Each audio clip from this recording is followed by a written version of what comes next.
오케이. 네, 부동산 공부 열심히 하고 계시죠? 네. 자, 오늘은요, 2024년 1월 31일, 1월 마지막 날입니다. 2024년이 된 지 벌써 한 달이 지났어요. 자, 이렇게 시간의 흐름이 빠릅니다. 나이가 많이 드신 분일수록 세월이 너무 빠르실 겁니다. 저도 그렇습니다. 자, 오늘 정부에서 일기신도시죠. 명칭도 상당히 긴데요. 간단하게 노후도시 특별법 시행령을 확정하고 입법 예고를 했습니다. 요식 절차이기 때문에 오늘 확정 발표한 시행령이 아마 곧 그대로 확정이 될 겁니다. 거기에서 추가되는 지역 아파트를 추가했고요. 보다 상위법이죠. 특별법에 보다 구체화된 내용을 담고 있습니다. 그 내용을 다 보기에는 시간이 많이 걸리고 언론에서 보도된 주요 내용 한번 보도록 하겠습니다. 앞으로 미래의 먹거리는 정비사업입니다. 정비사업이 뭔지 모르시는 분들 많죠. 바로 재개발, 재건축을 말하는 거죠. 서울 같은 경우는 아파트를 더 이상 지을 땅이 없고 경기도도 마찬가지입니다. 물론 경기도는 상대적으로 서울에 비해서는 지을 곳이 많고 3기 신도시도 전부 경기도에 들어서고 있지 않습니까? 그래서 문제는 이제 3기 신도시가 2030년을 전후해서 들어서고 거기다가 이 재건축, 재개발까지 불어닥치면 전체적으로 한 번에 광풍이 또다시 불어올지 않을까 하는 생각이 듭니다. 자, 이 노후도시 특별법 시행이 어디에 될 것인지, 특히나 선도 지역 아파트는 어디인지 한번 신속하게 예측을 해보고 미리 투자 준비를 해보도록 하겠습니다. 자, 보시면 정식 명칭은 노후계획도시 정비특별법입니다. 시행령이 완성이 됐고요. 요식 절차를 거쳐서 곧 법이 확정이 될 것 같습니다. 이미 특별법 상위법은 국회 본회의를 통과했고 모든 국회 정치인들이 이번 지방선거, 총선거, 국회의원 선거일에 이걸 광고수단으로 마케팅해야 되지 않겠습니까? 이해관계가 부합하기 때문에 여야가 일치단결해서 통과를 시켰습니다. 수십만 명이 이해관계가 달려있기 때문에 표심이 좌우될 것 같습니다. 자, 우리에게 가장 중요한 것은 바로 오른쪽이죠. 노후계획도시 특별법 적용 대상지입니다. 이게 곧 합격자 명단이라고 할 수 있죠. 미래 부동산 투자의 먹거리다, 이렇게 저는 생각을 합니다. 자, 기존 51곳에서 108곳으로 215만 가구로 늘렸습니다. 2배를 그냥 확 튕겼죠. 거기에 오늘 추가된 게 바로 연접, 인접 택지를 합산해서 노후계획 도시 정비 면적 있죠. 100만 제곱미터가 되면 거기도 다 포함시키겠다 해가지고 구도심, 유효부지를 확대 적용해서, 그리고 지방에도 확대 적용해서 수도권 편중된 이런 일기신도시 특별법이라는 이 법을 불만을 좀 불식시키는 측면도 없지 않았다, 이렇게 생각이 듭니다. 가장 큰 것은 바로 용적률이고요.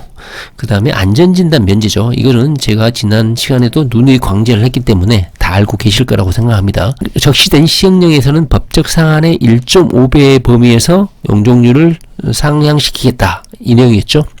이것이 중요한 이유는 일률적으로 1.5배를 주기 때문에 현재 용적률이 200%냐 300%냐 이것이 크게 중요시 않게 됐다. 기존에는 180% 돼야지만이 수익이 난다, 이익이 된다, 이렇게 생각했었는데요. 지금은 이 특별법에 의해서 용적률을 1.5배로 뻥튀기 할 수 있다, 이렇게 부여를 하고 있습니다. 말 그대로 특별법입니다. 따라서 준주거지 같은 경우는 450%까지 늘릴 수 있고, 그 다음에 상업지 같은 경우는 750%까지 용적률을 극대화할 수 있습니다. 아마 수십 층짜리, 50층, 60층짜리 아파트, 주상복합 아파트도 등장할 것 같습니다. 안전진단은 진짜로 면제를 해주고요. 30년 이상이면 어디든지 지을 수 있게 됐습니다.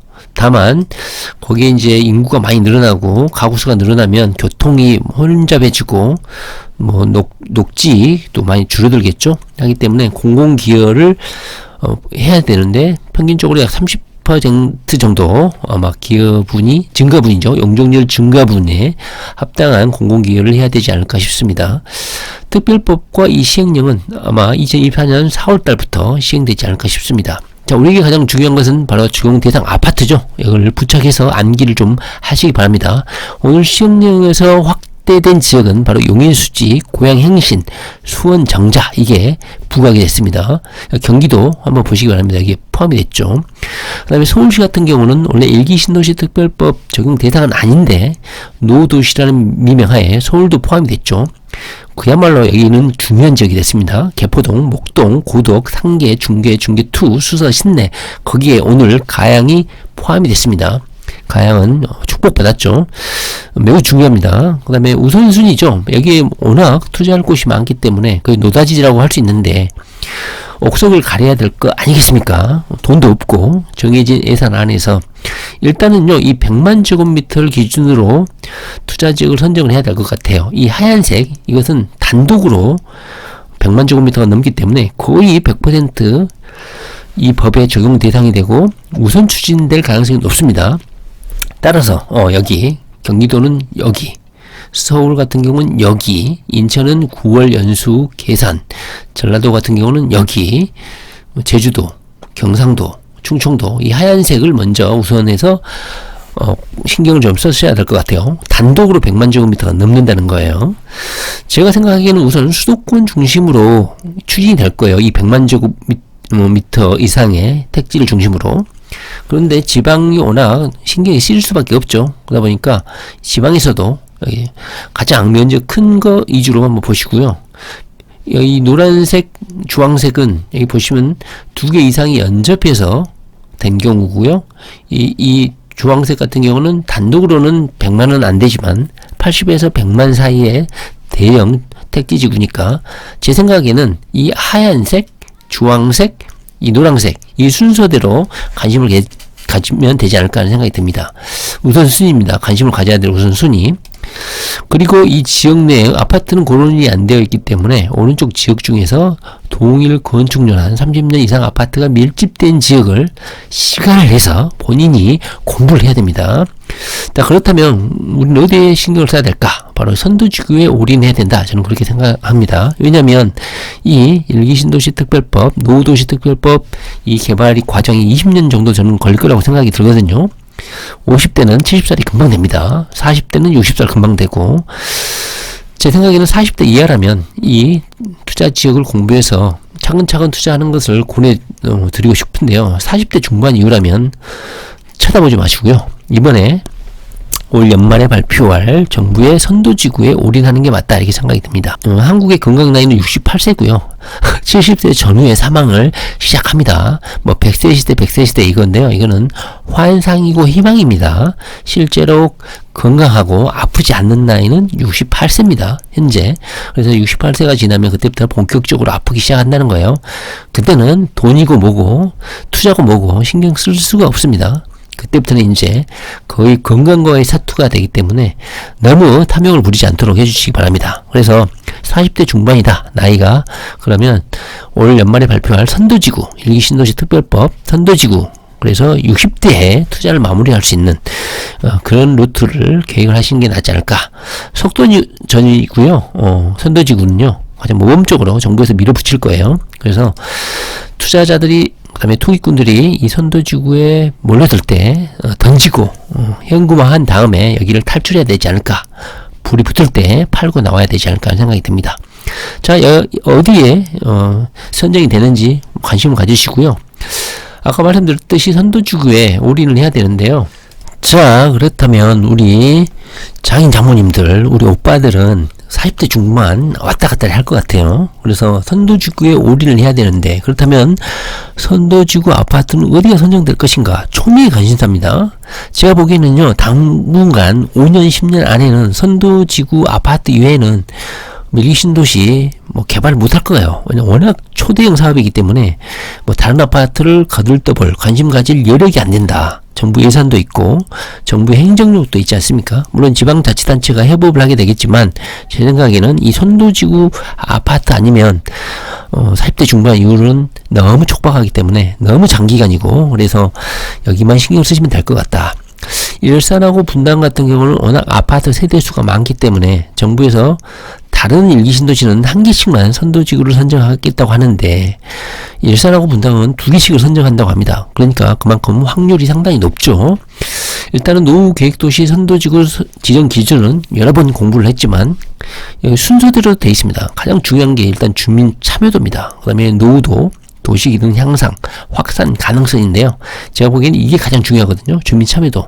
주민들이 적극적으로 나서고 해당 아파트 단지 소유자들이 적극적으로 나서야 정부가 큰 저항 없이 속도전을 낼 수 있지 않겠습니까? 그래서 주민 참여도가 가장 비율이 높아요. 그 다음에 노후도야 뭐 당연히 30년 이상이면 누구든지 할 수 있을 거니까. 그리고 일기 신도시는 대부분 만족하잖아요. 그리고 확산 가능성, 이 사업을 추진함으로써 주변 지역에 얼마나 파급 효과를 미칠 것인가, 여기까지 보겠다는 겁니다. 일단은요, 주민들이 일치 단결하는 그 지구 아파트 단지가 우선순위로 선정이 될 것 같아요. 제가 생각하기에는 바로 이 아파트들인 것 같습니다. 일단 분당 같은 경우는요, 한솔 1단지, 2단지, 3단지, 정자일로에 5개 단지 있죠. 서광, 영남, 계룡아파트, 유천, 화인, 한라, 임광, 보성, 여기가 현재 주민들이 적극적인 것 같아요. 그 다음에 시범단지인 삼성, 한신, 우성, 한양, 현대, 자 여기에서 2개 정도 선정이 될 것 같다, 저는 그렇게 생각이 들고요. 일산 같은 경우는 현재 후곡마을 3단지, 4단지, 10, 15단지고요. 강촌마을 1단지, 백마마을 1, 2단지가 현재 주민들이 적극적으로 추진하고 있는 것으로 보입니다. 여기에서 한두 개만 걸려도 대박이죠. 자, 추진 절차는요, 이미 일기 신도시 특별법과 관련해서 여러 번 살펴봤기 때문에요, 한번 쭉 읽어보시기 바랍니다.